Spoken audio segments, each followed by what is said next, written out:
Next, coming to the steps, not the stage, but the steps, it's a young lady that I have been blessed and fortunate enough to meet her this past May to hear her story. It resonated. Okay, a little windy out. I'll aim this way, maybe it'll be better. It's gonna touch you. And her story is exactly why we're here. So ladies and gentlemen, please give a warm round of applause to Miss Cassie Calkins.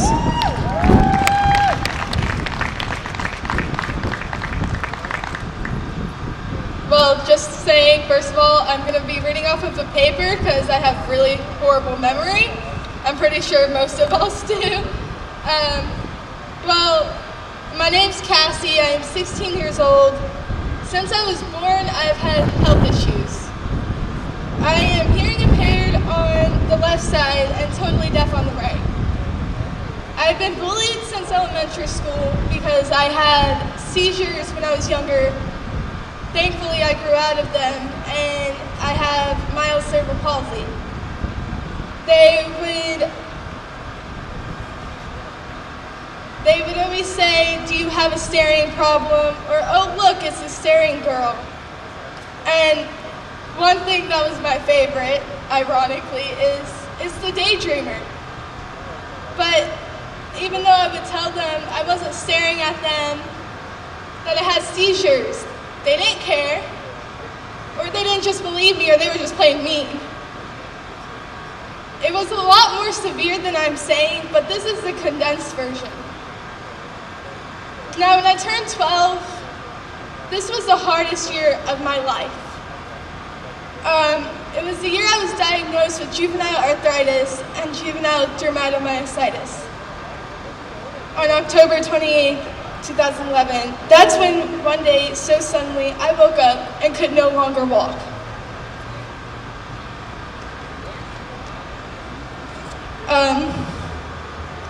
Nothing in life could prepare anybody to wake up in pain and not be able to walk. Don't stay, I can handle this. I had called my mom in that morning. My dad had to carry me to the car. We went to the ER, they didn't do nothing. Just give me morphine and send me home. I almost didn't get to go to Halloween that year because I was stuck in the hospital and they couldn't figure out what was wrong with me. The one person that figured out what was wrong with me was the resident doctor.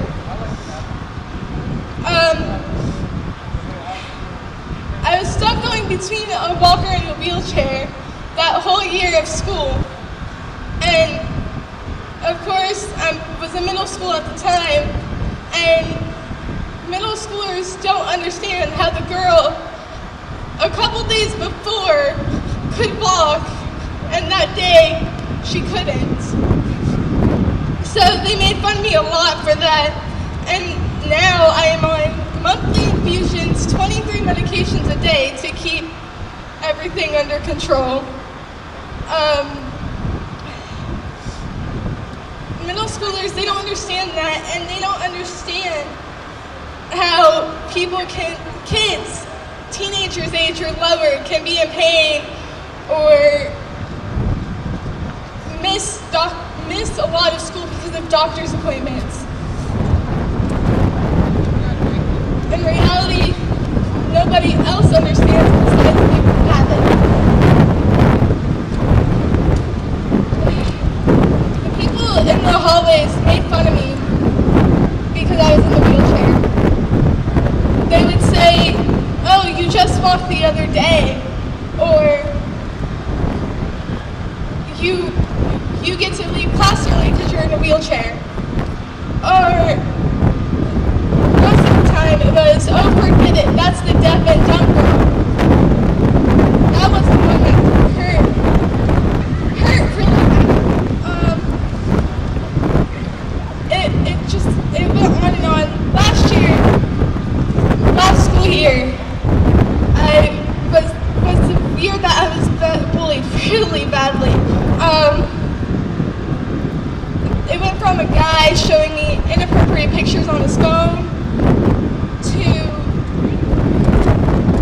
football players actually kicking me in the back with my arthritis and everything. That was lovely. When we reported this to the authorities, they did nothing. They acted like I was the bully and they were the victims. It also went to the point where a couple girls had threatened to kill me when I was at home sick. And they only got a warning. Do any of you think that's fair? No. If somebody gets threatened, it's not fair. Even a teacher bullied me last year. She wouldn't grade my things because I wasn't in school enough. She would say because I turned in the work late, she was gonna grade it late. But the thing is, this summer that just passed, I showed all of those bullies wrong, and I got to go to the National American Miss Texas pageant. And I came out a state finalist.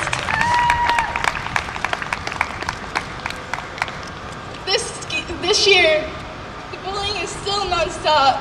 From my absences due to my doctor's appointments, the teacher will rudely point out in front of the whole class that I need to be there more.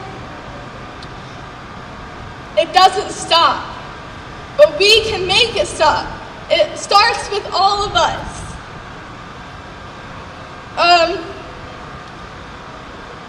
I was always told every time I went to school after I was absent, I was told that I didn't miss anything when I missed a whole bunch, and I kept getting failing grades because I kept missing a whole bunch, and they kept saying, "You're not missing anything, you're good."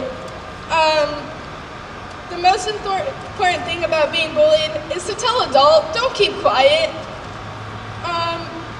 Remember, if you are being bullied, keep your head up, stand tall, show them that they're wrong.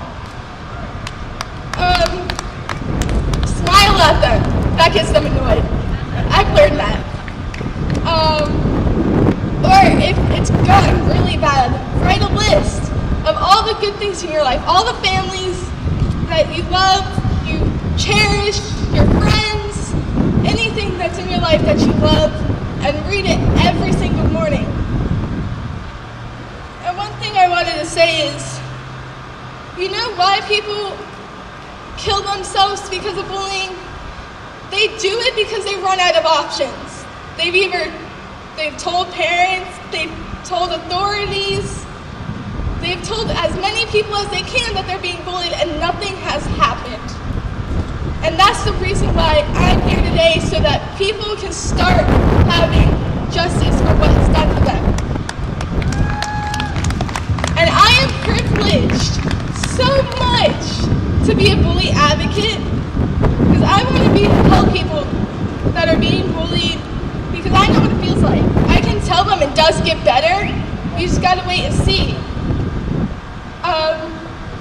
The main key, don't sit around and wait, and don't tell anybody.